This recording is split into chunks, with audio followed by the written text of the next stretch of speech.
Bienvenue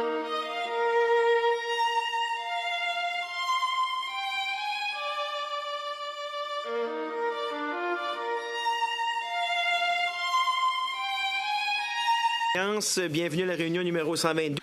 I call this meeting to order and welcome to me. And I would remind the people around the table about the little card you have in front of you, which provides instructions that enable us to avoid feedback incidents, to protect our interpreters and technicians. It's very important to take care of their auditory health. So, pursuant to Order 1083F and the motion adopted by the committee on April 29, 2024, the committee will resume its study of the minority language education continuum. I would like to welcome our witnesses here this morning who will be with us for the first hour. They're accustomed to it. Mr. Raymond Théberge, Commissioner of Official Languages, Mr. Wolf, Assistant Commissioner, Compliance and Enforcement Branch, and Mr. Leduc, Assistant Commissioner, Strategic Orientation and External Relations Branch. So welcome back once again to the entire team, gentlemen, to this committee, and we have a team at the back that are assisting you, so welcome everyone. Commissioner, as you know, I'm very strict about timing, and that provides more time for questions from the different political parties, so you're accustomed to this, so I would like to give you 5 minutes to give your presentation. Thank you. Before beginning, I'd like to mention that we are on lands that are part of the traditional unceded lands of Anishinaabe, Algonquin, indigenous people of the Outaouais Valley. And I've said before, and I repeat, education is the most powerful tool in a community to ensure that its language and culture will thrive. A continuum that is essential for minority official languages or OLMCs in Canada, so that it's possible to learn from early childhood through to the adult age. Minorities have spaces where speakers can thrive in their minority areas, and they can learn French while normalizing its use in public places, namely the classroom. Furthermore, I would like to underline that last October 9th, I published a report, A Common Future, concerning our minority official language communities, which brings to light a number of challenges faced by OLMCs, including that of the education continuum. Many learning sectors are suffering from a chronic lack of long-term funding, especially those that serve OLMCs. This situation makes it difficult to ensure the right to minority language education, which is protected by Section 23 of the Canadian Charter of Rights and Freedoms. Furthermore, the post-secondary sector needs stable and sufficient government funding to ensure that it can function effectively and that the infrastructure is in place to meet the needs of OLMCs. The Action Plan for Official Languages 2023-2028 is an important means of providing core funding and project funding to these sectors. It should serve to better meet the needs identified by OLMC stakeholders. However, despite the Action Plan's increase in funding, I've noted that some of the recommendations I made in the last year of the previous Action Plan, 2018-2023, have not been implemented, including the recommendation to ensure rapid deployment of initiatives as soon as the next plan was launched. In addition to stable funding, another way of ensuring a seamless continuum is greater cooperation between the Government of Canada and the provinces and territories. We need to continue to emphasize the importance of including language clauses in federal, provincial, territorial agreements, clauses that contain specific, transparent, and accountability mechanisms that will produce tangible, measurable, and lasting results. I also encourage the federal government to clarify how, through the regulations it's developing, it will honor its commitment under Part 7 of the Official Languages Act to ensure that members of English and French OLMCs have opportunities to pursue quality learning in their own language throughout their lives. Selon moi, les expériences... In my opinion, educational experiences ought to be equivalent across the country, both in the schools of the language majority and those of the language minority, which includes recognition of the right to manage the schools of the minority group. I insist that the governments recognize this necessity. For various reasons, we note that children stop studying in the minority language, and this occurs at various stages throughout the continuum. It would be better to identify the moments and the causes of these losses of learners based on data. These data would enable governments to better target the recruitment and retention efforts. Montreal. And one of its goals is to strengthen the vital link between the Education Committee and the English-speaking communities.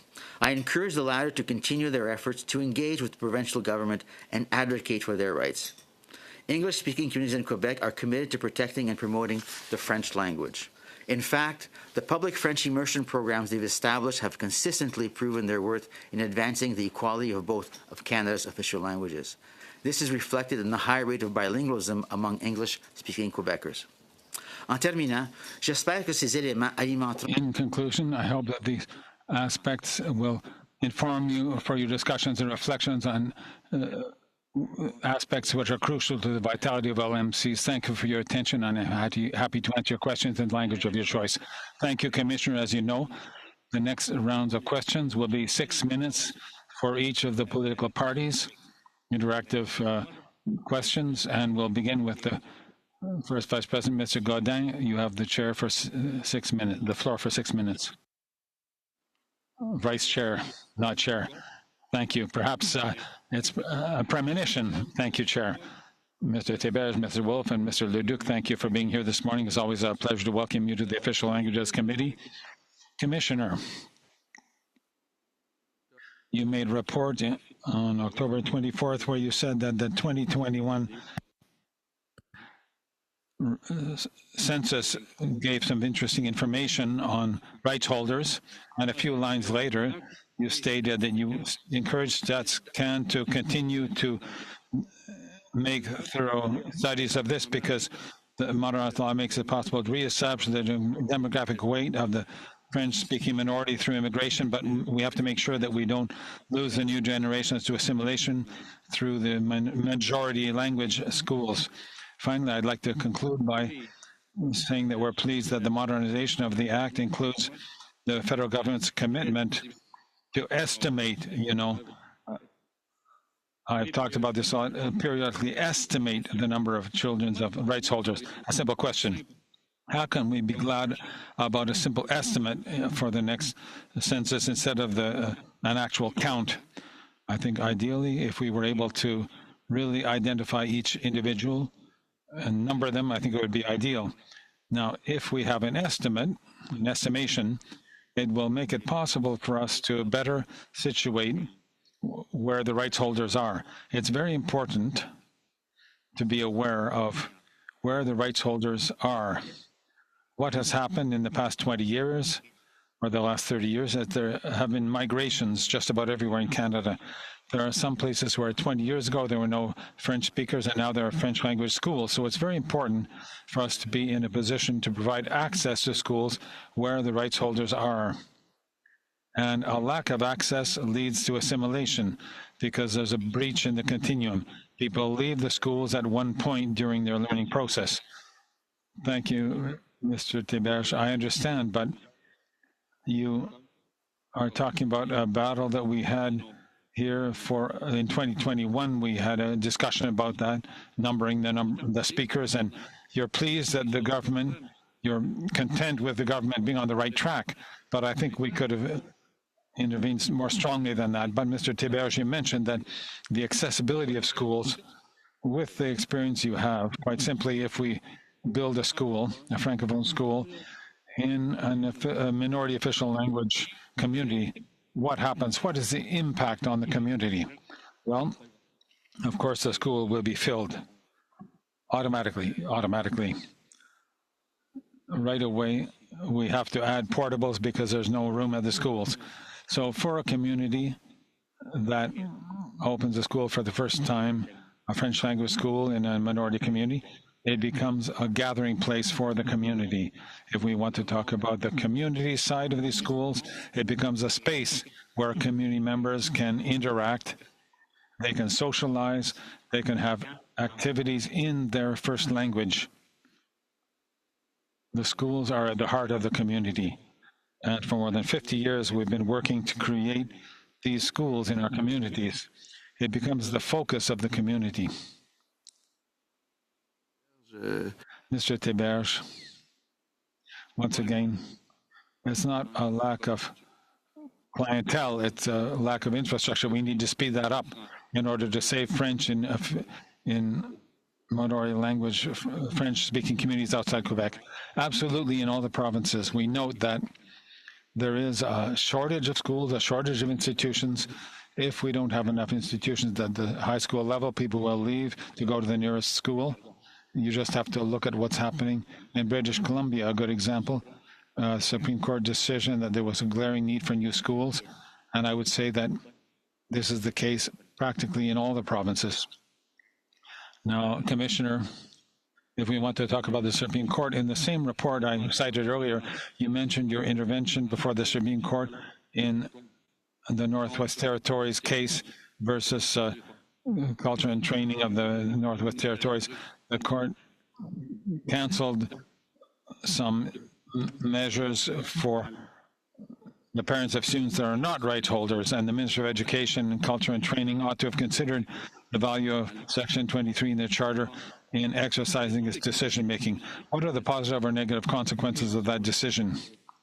Well, on the positive side, the school populations, the student bodies increased to provide all the services.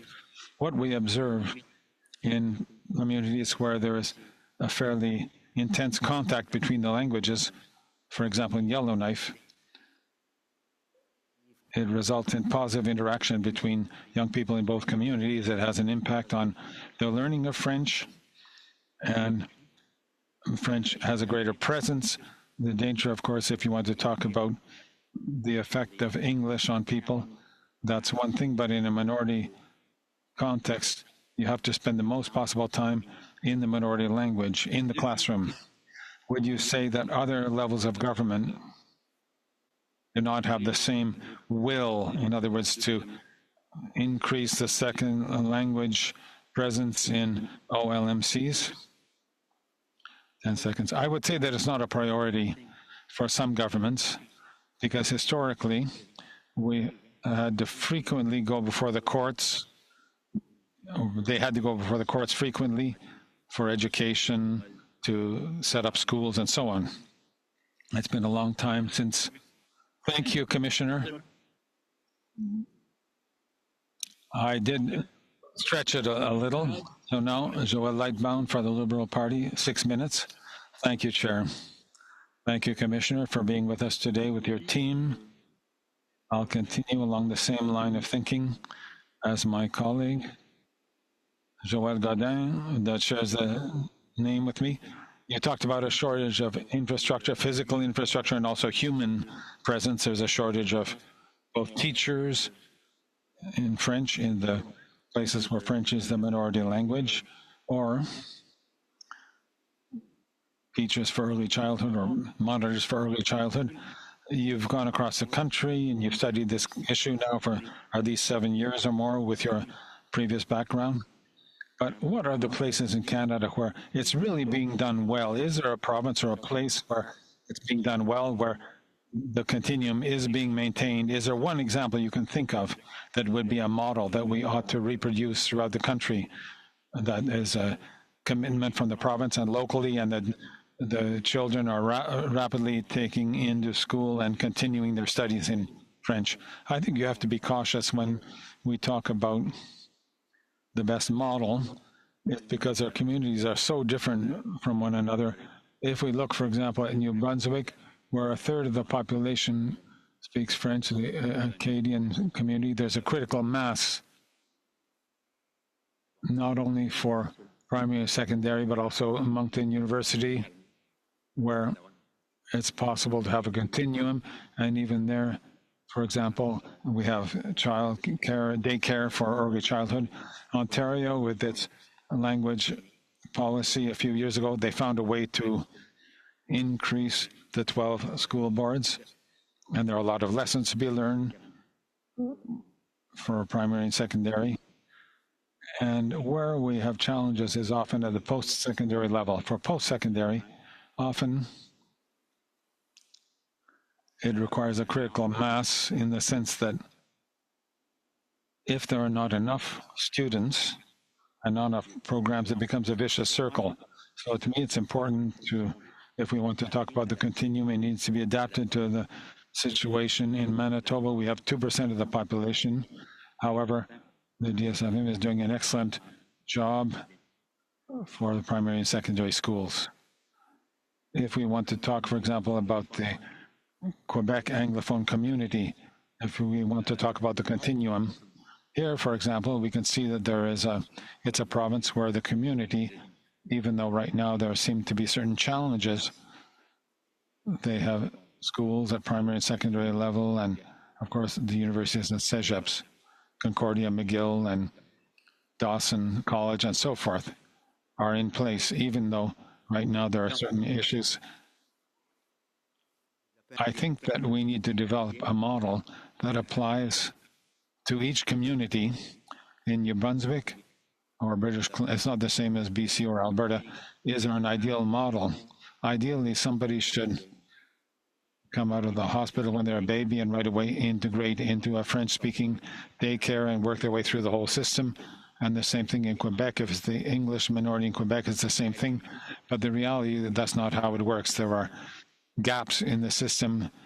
So whether it's for early childhood, for primary, for secondary, and even where there are some universities, they don't have the full range of programs. In Ontario, we talk a lot about the fact that we mainly have bilingual universities. There is Hearst and the Université de l'Ontario Français, but we talk a lot about bi and for. So it's a very complex issue. We could put this on paper, but do we right now have a jurisdiction that fills that bill? I understand that if you say, for example, you don't have the critical mass for post-secondary, it also applies in early childhood. You have to have that critical mass to be there and not to lose those francophones. So precisely, we have Professor Fauché here on the committee who talked to us about Article 23, which gives us a base to look at the continuum of education, but it doesn't go from early childhood all the way to post-secondary. It's been broadened in the decision that Joël Godin talked about in the Northwest Territories, but he saw a possible broadening so that we can interpret it to include early childhood as well as post-secondary. Is that something which you would see or you would like to see? This is something that I would like to see, of course, and our Section 23 should apply to post-secondary and early childhood. But I think that this issue is eventually going to appear before the courts. Saint-Jean, la communauté est devant les tribunaux et on n'a pas cet argument que We do not have this argument that the Section 23 should be applicable to the secondary education, and I'm not in a position to make any pronouncement on this, but bear in mind that for these communities, this would be a major victory. As soon as that part of the continuum is covered by Section 23. I think that historically we focused on primary and secondary education, elementary and secondary education of the same generation as Mr. Sanson. Well, I think it was a point in time when Francophone schools did not exist. So early on, focus was on elementary and secondary education. And now we realize that this is not enough because at every stage of the continuum, if we do not have the institutions and infrastructure in place, the youth will go elsewhere. Thank you, Mr. Lightbound. Now I'll turn it over to the second vice chair of this committee, Mr. Beaulieu, over to you. Mr. Chair, thank you very much to members of the Official Languages Commission. In your last statement and also in your report, you did not take into consideration the asymmetrical approach in the Official Languages Act, the fact that Francophones are a minority group across Canada.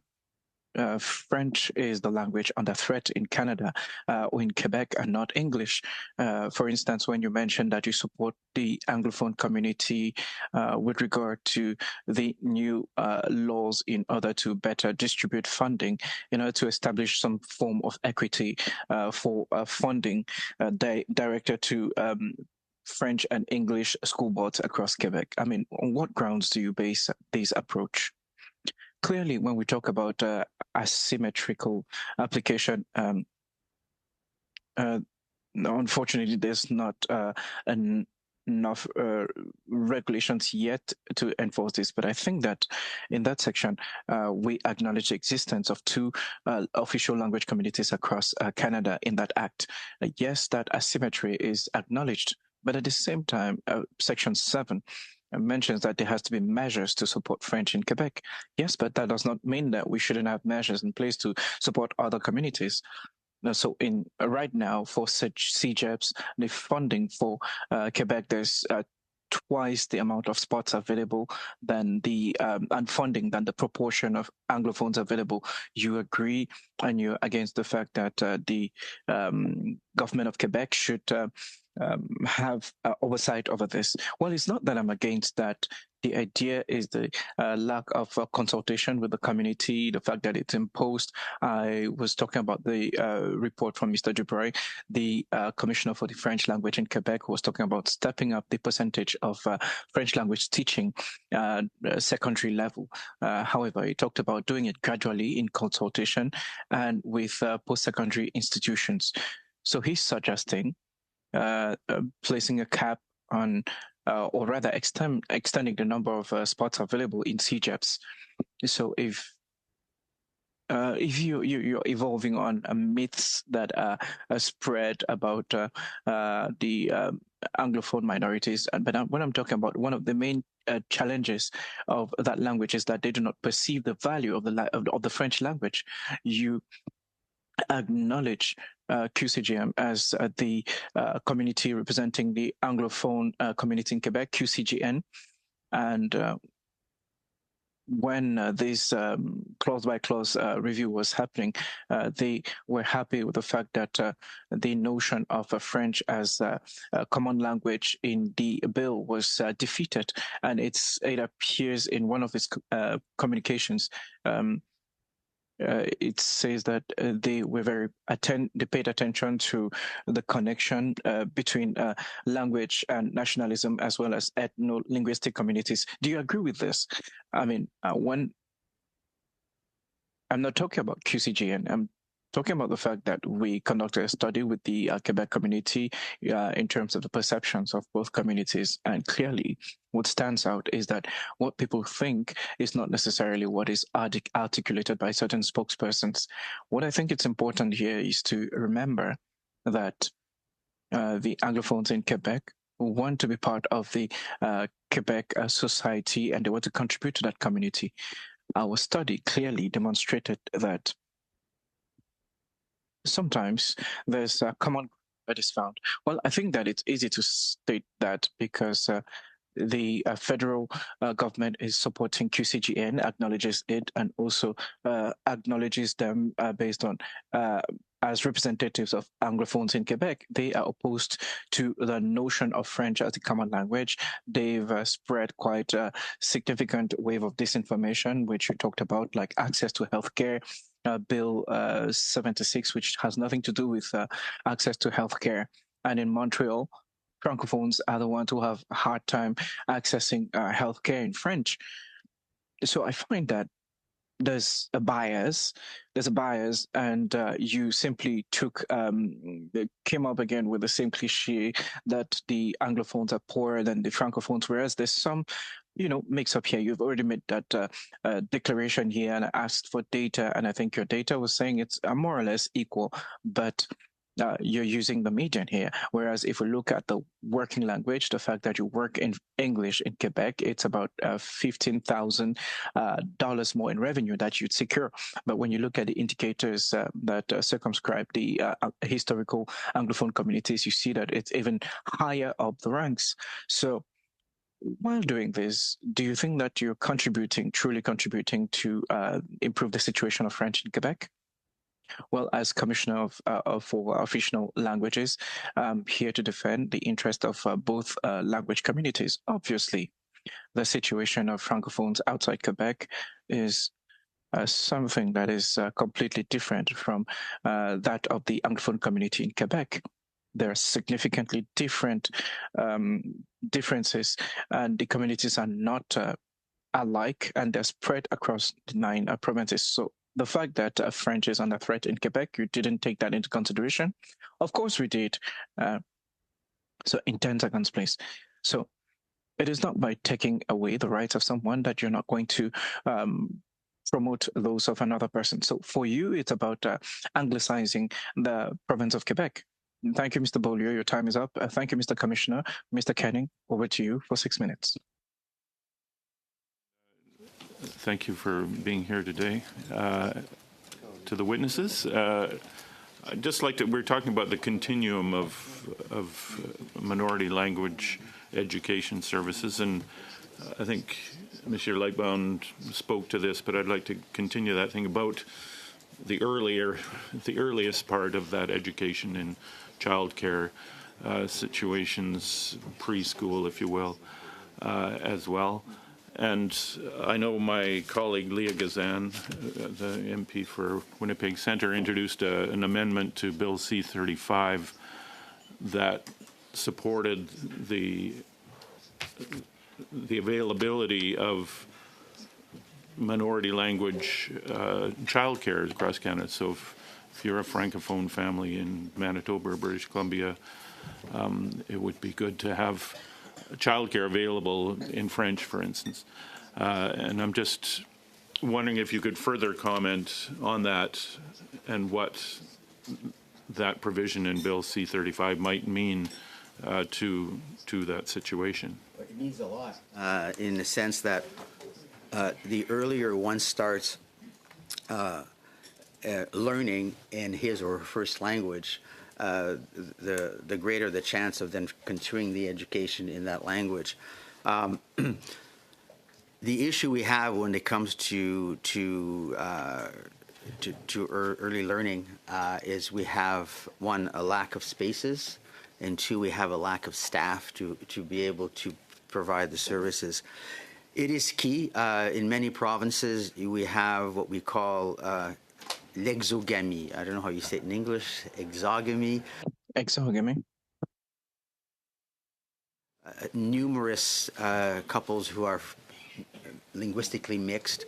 So the children need access to these supports early on. And I think what's being put forward is crucial to the linguistic vitality of these communities. We have to find ways to staff them. We need more spaces. We just don't have enough spaces. And in 2026, I think we will be renewing not the action plan, but the program. And I think we have to dramatically increase the number of spaces available. Without it, we will lose a significant number of potential students to enter our schools. And so education, as we all know, is a provincial matter. And I'm not a regular member of this committee, so I may not know the intricacies of how the federal mandate impinges on that, but how can the federal government make sure that we have enough teachers, enough staff for these positions within schools? And I know, coming from British Columbia, my kids went through French immersion, but it was late immersion because we don't have the staff or the facilities to do full immersion if you're not a Francophone family in British Columbia. But how can we make sure that we have those positions available for Francophones across Canada, for Anglophones in Quebec? Well, there are a number of initiatives which have been launched to try to increase the number of French language teachers across the country. There's been funding directly sent to post-secondary institutions, faculties of education. There's also a program where we have established what they call an immigration corridor for teaching professionals, and so we basically ensure that those have certain qualifications can quickly become part of the system. There are issues around that. I think also that we have to be mindful that teaching as a profession is not what it used to be. It's not as valued as it used to be. We can't recruit teachers in majority language schools, let alone minority language schools. There seems to be an issue as a former dean of education, faculty of education. We used to have no problems filling our classrooms. There was something out there happening in the schools where people are saying, this no longer interests me as a career. But clearly, we did a study in 2019 dealing only with FSL teachers, and the lack it was blatant. And we had people in schools, in classrooms, who were not qualified. We have in many provinces today, in majority language schools, we have teachers who are not qualified in the schools. So we have to find better pathways. In the 60s, we had a program where I went to school in the 60s, so we're the boomers. Me too. So we had to find many teachers. So we accelerated training programs. We're innovative. I mean, I don't think you're going to meet the needs of classrooms with 5 or 6 year teacher training programs. You have to be more innovative. We have to access other ways of doing it. We have to speed up training and those kinds of things. So it's a very complex issue because it's not only schools, it's also early learning, and in rural areas it's even more difficult. Mm-hmm.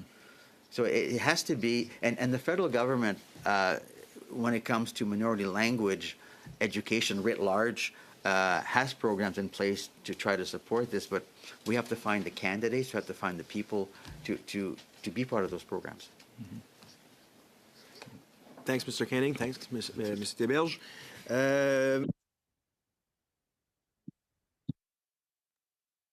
We'll move on to the 5-minute rounds. Mr. Dalton, over to you for 5 minutes. Thank you, and thank you, Mr. Theberge, for your vigilance regarding official languages. Mr. Canning spoke a little bit about the shortage of teachers, and you talked about certification for immigrants.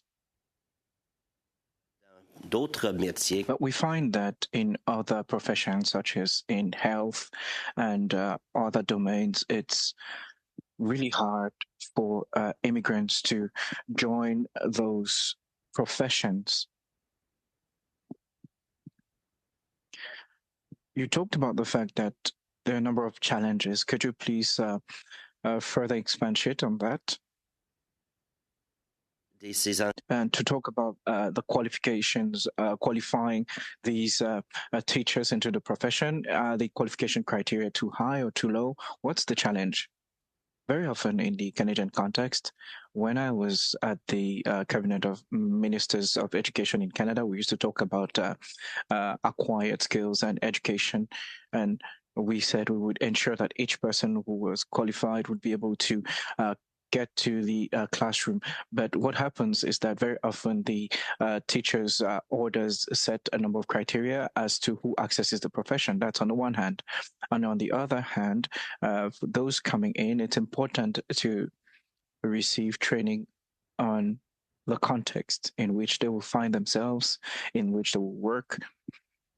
So if you come from France, for instance, and then you find yourself in Saskatchewan, it's not the same environment. It's a different context. And also we should understand the different pedagogic approaches that are used in Canada and which are not necessarily the same approaches used elsewhere. So there's some amount of adaptation that's required, and we need to equip these teachers to succeed. And if we don't do so, we are setting them up for failure in the classroom. It is not because because you're a teacher in an institution that you're transferred to another without any problem. It's important to understand, to grasp the cultural context of the classroom. And you know very well that in classrooms, there are different dynamics, there are different needs. We're talking about neurodiversity in classrooms now. And these requires training as well as education on the part of awareness raising, on the part of the community, the host community. Yes, and we see a significant change in the population, Canadian demographic, which is becoming more and more multicultural, which is a positive thing. But I'm wondering, are there many immigrants?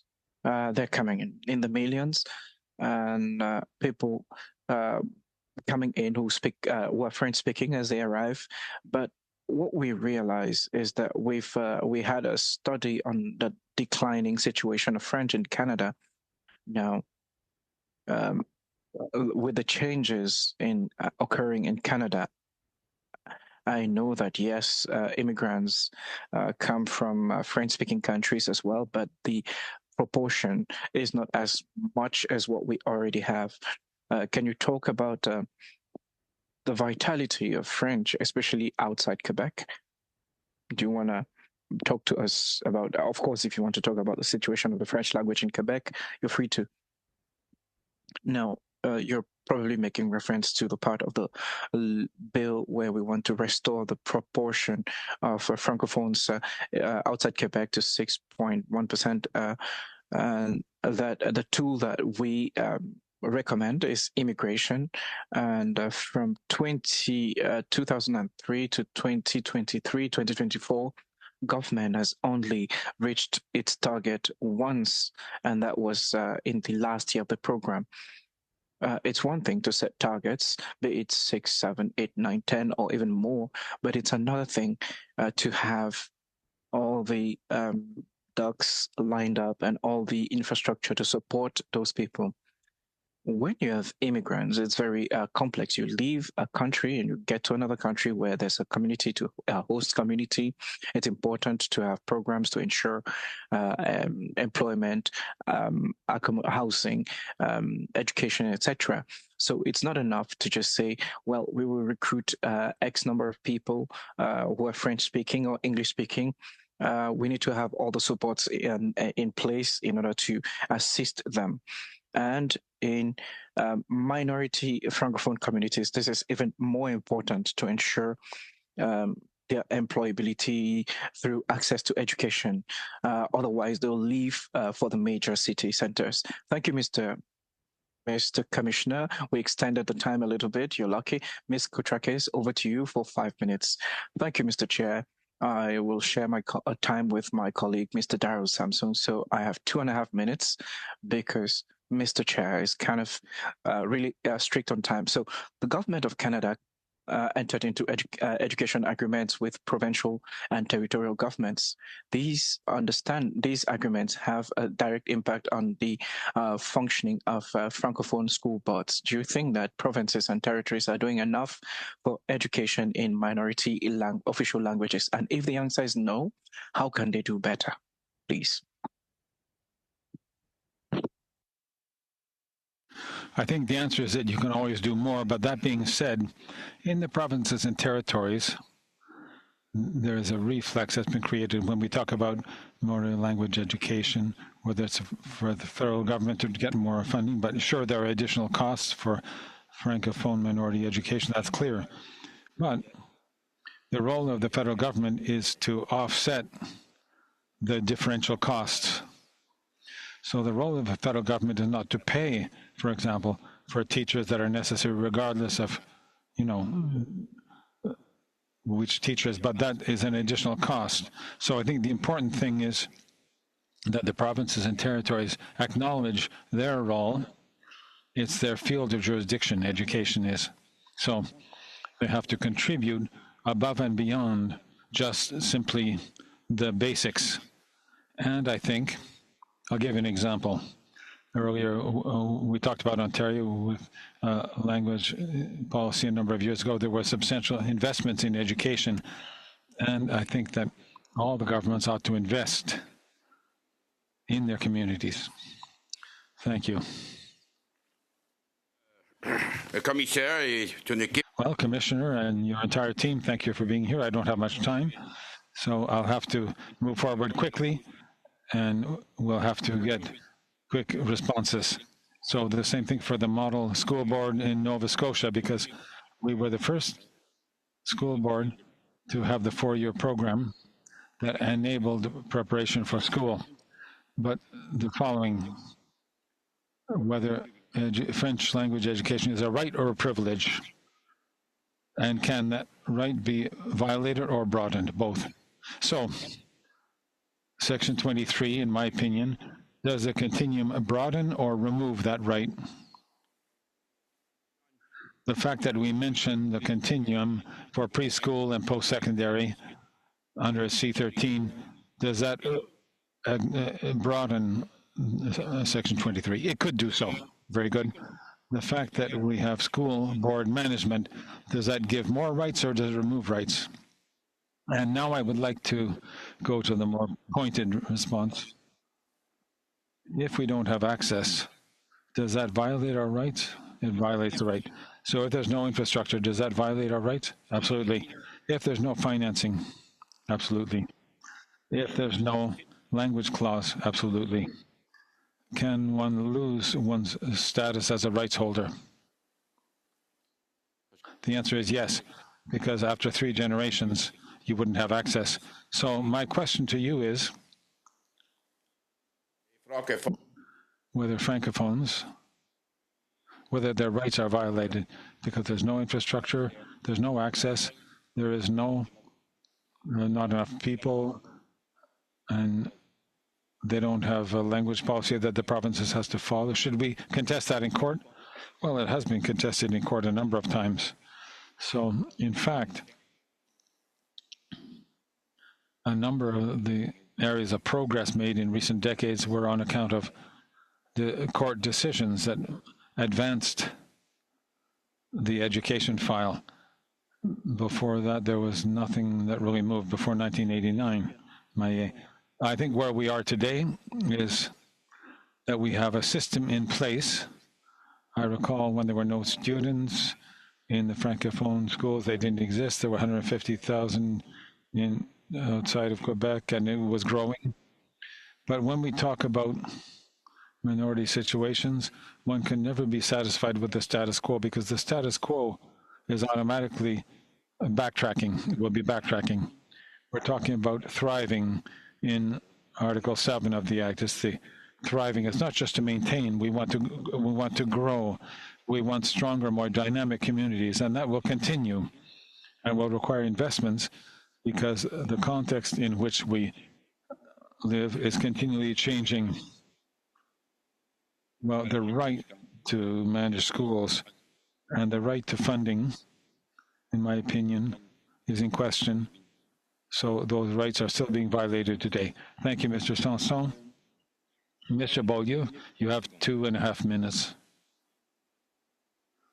More room in this, the English language cégeps and universities than the number of Anglophones. So the Anglophones have access to English language institutions.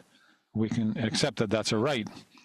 But the fact that there are places for allophones and francophones, is that a right? That is a question that I think goes beyond the question of who has access to cégeps in Quebec. Then you ought not to intervene in that file. I think that intervening, as you've done, I think that is really interfering in Quebec's jurisdiction, don't you think? No. No. You're entitled to interfere, you're entitled to take a position, not for the rights of Anglophones, but to maintain their capacity to anglicize the Francophones and allophones. I think that when we talk about an education continuum, it applies to both minority communities. Absolutely, but it's already fulfilled. Quebec is the only province where the minority, the official language minority, has sufficient places in any region of Quebec. But ultimately, the debate is whether there should be so much room that ultimately they're anglicizing Francophones and allophones. For example, there's a study of Statistics Canada that says the more you go to a cégep or university in a given language, the more likely you are to work in that language. Do you agree with that? Those results? It is certainly possible. Yes, but if it's valid, then if we continue to ensuring that there are twice as many places in English language cégeps and 3 times as many in English language universities, then we're contributing to anglicizing Quebec. There's been a limit to put on the number of places. Yes, but you criticize that ceiling and the increase and the ceiling. It's not what the consequences are of those initiatives. the community is entitled to be concerned. They're entitled to be concerned. But I think that by interfering in that and by saying that you share that, you're defending their rights. I think you're not contributing to solving the overall problem, and you're propagating the problem. We certainly don't have a definition of interference. Thank you, Mr. Beaulieu. Thank you. 2.5 minutes goes quickly. I even stretched it a bit. Mr. Kenning? I'd like to switch from one end of the continuum to the other, and going from early childcare situations to postgraduate work in universities and colleges. We've done a study in the Science and Research Committee on how difficult it is for Francophone researchers to publish in French, and that is because of things outside the control of this government or any, because English has become the lingua franca, to use that term, of world science and research. And I'm just wondering if your office has been doing anything to work on that issue. How can we still encourage Francophone graduate students to, in their studies and in their research, when so much of what is published almost has to be in English to have some effect? Can you comment on that? Yeah, well, first, I think we have to be mindful of the research ecosystem, where publications, basically, the number of publications is controlled by a very few publishing houses. And if you want to be an associate professor, then an assistant professor, and a full professor, you have to publish. And very often those journals are in English. We had received in the past some complaints dealing with funding of research proposals, particularly in French. What's happened is that in the past, the funding councils had specific programs for Francophone communities. They no longer exist, as far as I know. And that Canadian Heritage has put in place an expert panel to look at how we could encourage more research in French, more publications in French. It's quite a challenge given the ecosystem where we basically, it doesn't matter what your first language is, you will publish in that second language. But I do think that we could, for example, tie publications that are funded by Canadian funding agencies, basically say at least you have to produce your text in both official languages, would be a start. I don't know if it's possible, but yes, thank you. Oh, It's very short, but I'm giving like plus or minus 10 seconds everyone. So we have time for quick, let's say 2 minutes. So for the Conservatives, Marine, no, Joël, allez-y. Go ahead. I'll share my time if I have time. Commissioner, you identified the problem of a labor shortage among Francophone teachers. So would one solution be to have immigration of French-speaking teachers? Would that be a way of killing two birds with one stone, increasing Francophone immigration and providing French language teaching? There is a stream that has been created for teachers, but I would like to remind what I said to Mr. Dalton is not as simple as recruiting people who are teachers in another country and thinking that we can transfer them into the classrooms here. There has to be a transition and some learning and so on. Clearly, it could be a solution. Thank you, Commissioner. All right, continue. So I think it's important to keep in mind that it's one aspect of a solution. However, those people have to be properly supported and supervised. I'll just break you off there, Commissioner, with all due respect. I understand, but if it's done according to the rules of the art, maybe it would be a solution in the short term, a quick solution, but it could solve two problems for the Canadian Francophone community, teaching and immigration. Yes, it would be a win-win situation. Thank you. I'll share the rest of my time with my colleague, Ms. Gladue. Go ahead, Ms. Gladue. Thank you, Chair. And thank you to our witnesses for being here today. Mr. Théberge, you said that you made some recommendations to the government and no action was taken. Could you send the committee clerk a list of the actions for our information? And continuum, and we see that in daycare there's a gap in providing Francophone education. And also in the primary system, we know that French immersion is doing fairly well, in smaller communities, but in the large cities we did hear that there's a big gap there. And in the rural areas, the minority right schools, there are just not enough of them, and I think you made that point. It gets worse as you go towards post-secondary. What other gaps do you see, and what do you see as solutions for us to fix that? I think one of the gaps is when it comes to the programming that's available at various points in the continuum. For example, I'll just use Toronto as an example, that after grade 8, 25% of the kids will change systems, because they know full well that in Toronto, if you want to access post-secondary, it's basically U of T, Metropolitan University, there's now L'Université d'Ontario Français, but they think in terms of where can I go for post-secondary? So there are gaps there. In other words, not enough programming in post-secondary. That is an issue in many of the provinces. Also, when you go in rural areas, the choice of programs in secondary school is not what they are in some of the larger centers. So there again, people will leave the system.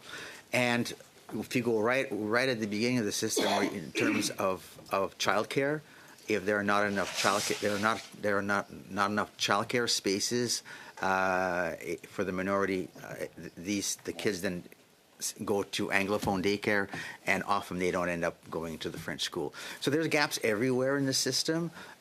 Programming is a big one, because the more programs you have, the more students you have, but it becomes a vicious circle. And so in terms of Section 23, it's not very clear there that it should include daycare and it should include post-secondary. And it's also not clear what is sufficient numbers to justify. Do you think that it would be helpful to clarify something there so that people couldn't sort of neglect their responsibilities because it's vague? Well, I think the jurisprudence around Section 23 says basically you have to have a very liberal interpretation of Section 23.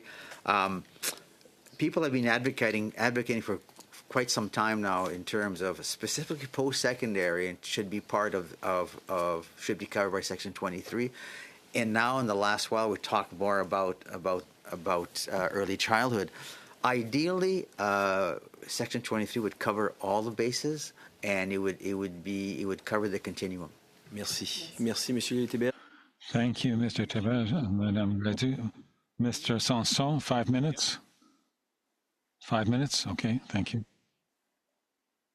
Earlier, I talked about loss of rights holders. I hope it'll never happen, but I used that as a tool with the minister to say we must not enable rights holders to lose it. If you lose 3 generations indirectly, they lose those rights.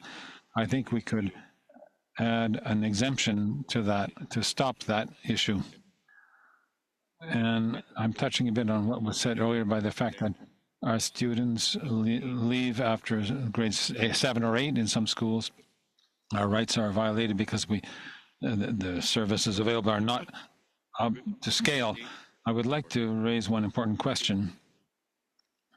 You conclude your report with an investigation or inquiry by Statistics Canada that talks about number justifying it, or the actual number versus the potential number. Talk to us about that. It's important. In your report, you seem to be very enthusiastic about that. So please share that thought with us.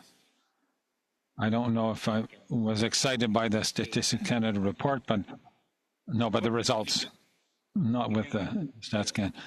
I think it's important that if we want to make sure that we can set up the necessary infrastructure to fulfill the needs of the communities, then we have to know where those rights holders are. And also, we have to better understand the migration patterns of the communities and also better understand the demographic trends in the communities and ethno-linguistic composition of communities. We have rapidly changing communities.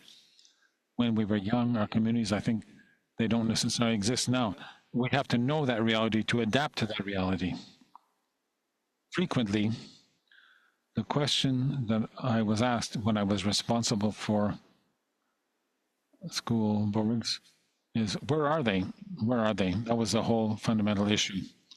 And based on that post-secondary study, we have a lot of information on the communities, where they are and how they transform and how we can better fulfill their needs afterwards. That's the use of probative data. So if they don't have access, if they don't have any services, they don't have the funding, the services cannot be provided, can we do something about the rights holders? We talked a lot about immigration, ensuring viability of the communities, but also we have to halt assimilation. There's what we call the language transfer, or whatever you want to call it. But the lack of access to education for the minority language will, of course, contribute to assimilation. The broadening, I find that the decision by the Northwest Territories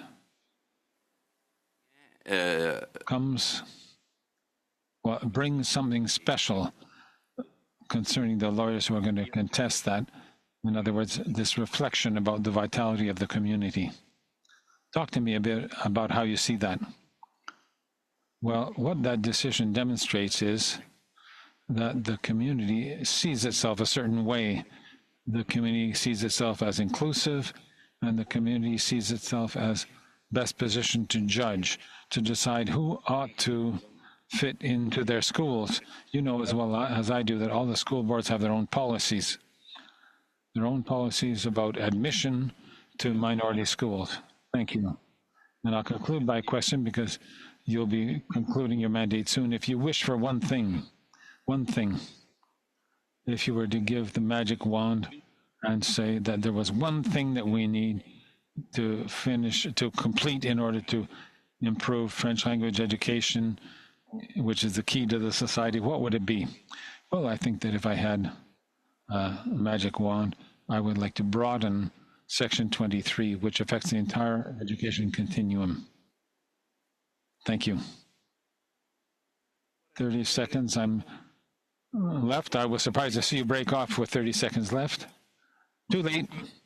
Well, I'd just like to take the opportunity to thank the Commissioner for his work and his devotion, his mission, or vision, and his energy that he gave to French language education throughout Canada, not only in this role here, specifically as a commissioner, but since your youth, and you have faced huge challenges, and you have been able to not only get through those obstacles, but you've also succeeded in influencing change in French language education in Canada. Thank you. Thank you, Mr. Sanson. Wise words. And Commissioner, it's probably your last visit to our committee. So that's it. I don't want to repeat what Mr. Sanson just said, but on behalf of the entire committee, you've made a good impression every time you came here. And you also have a good team around you. So thank you to all the Canadian French language community and all minority language communities. On behalf of them, thank you for your devotion. Mr. Godin, I'll give you the floor. Just a few seconds. Mr. Chair, I would like to join my voice to that of my colleagues to thank you sincerely for all that you did for Francophonie and official languages in Canada. on behalf of the Conservative Party, I would like to say thank you. Mr. Beaulieu. I know we've had really interesting and intense disagreements, but I would like to thank you for all your work. Congratulations to the entire team of the Official Languages Commission. We will suspend briefly in order to move over to the virtual and in-person in-camera, and we'll request that those who are not required to be here may now take their leave. Thank you.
Bye.